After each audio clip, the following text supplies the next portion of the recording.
You are submerged in freezing, stagnant water. The darkness is absolute. Suddenly, you feel dozens of tiny, razor-sharp claws tearing into your bare flesh. This isn't a scene from a horror film. It is a documented, brutally real piece of human history. History textbooks love to feed us beautiful fairy tales about pyramids and genius inventors. But they hide humanity's most perfected, cold-blooded invention. The art of keeping another human being alive in agonizing pain for as long as biologically possible. Today, we are walking into the dark, rotting basement of human civilization. These punishments were engineered with such pure sadism that being beheaded by an enemy axe was considered an absolute luxury. If you are eating right now, put your plate away, because we are diving in. Episode 1. Scaphism. We all hope for a quick, painless death. But the ancient Persian Empire engineered the exact opposite for traitors. It was called Scaphism. This punishment doesn't just kill you. It turns you into a living, breathing food chain. The year is 401 BC. A Persian soldier named Mithridates betrayed his king. His sentence: the boats. Executioners forced him inside a hollowed-out wooden boat, nailing a second boat right on top of him. Only his head, hands, and feet stuck out. Then, they forced his mouth open and poured liters of raw milk and honey down his throat until his stomach nearly burst. They took more honey and slathered it thick over his face, his eyes, and every piece of exposed skin. They pushed the boat out into the center of a stagnant, boiling swamp under the blistering desert sun. The forced milk and honey triggered immediate, explosive diarrhea. Mithridates was forced to lie in his own boiling filth. And that sweet, rotting stench attracted everything. Swarms of black flies, venomous wasps, and desert rats descended upon the boat. They laid eggs in his ears and nostrils. Rats and maggots burrowed directly into his bowels, eating him alive from the inside out. This wasn't a punishment of a few hours. Historical records show the executioners rode out every single morning to feed him more milk and honey. They refused to let him die. With millions of insects consuming his rotting flesh, Mithridates was kept alive for 17 agonizing days. He felt his body being digested by nature every single second. Episode 2. Poena, Cullei. If you think insects are brutal, the ancient Roman Empire is waiting for you. Rome is the birthplace of modern law.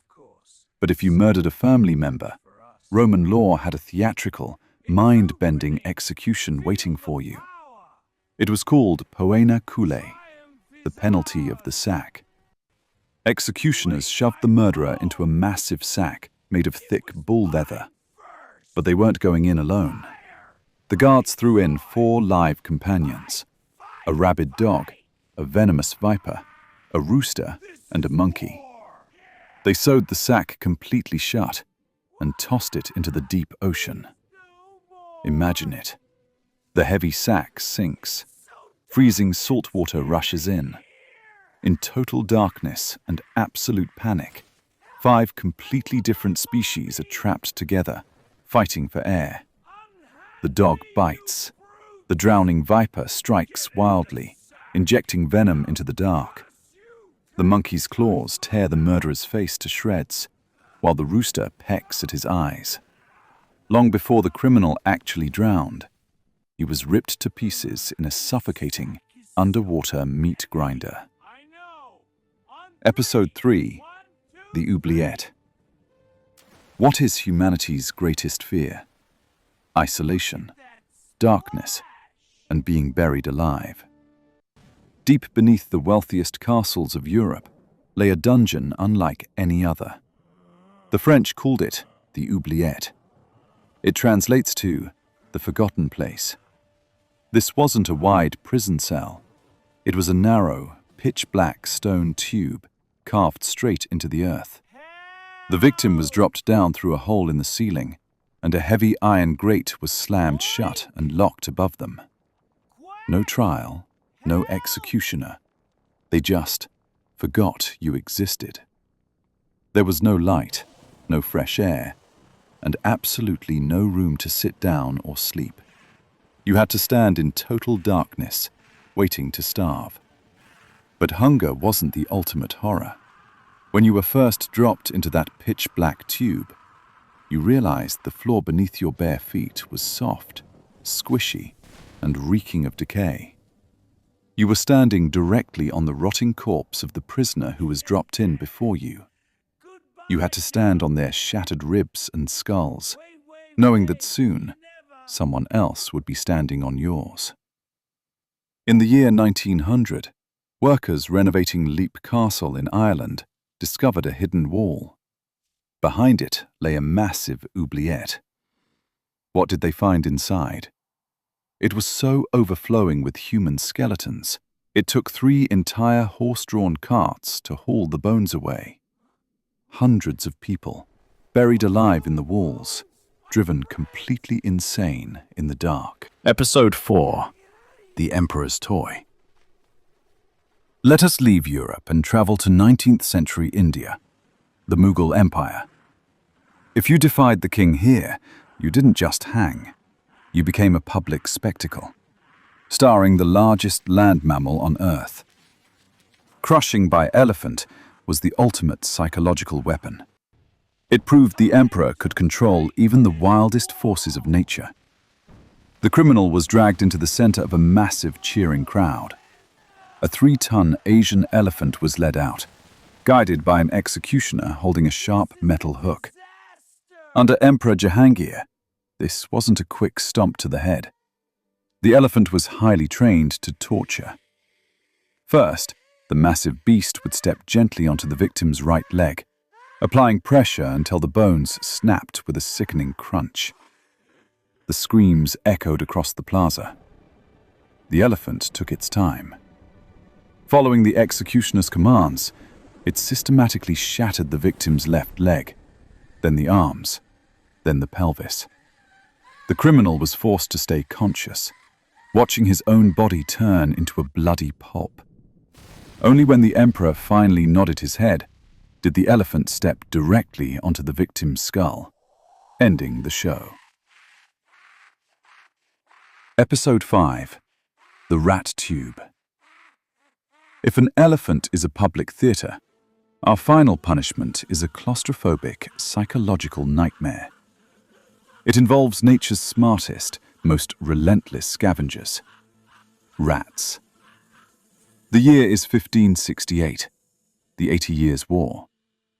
A Dutch commander named Diederik Sonoy perfected a truly demonic interrogation tool. A prisoner was strapped flat onto a wooden table.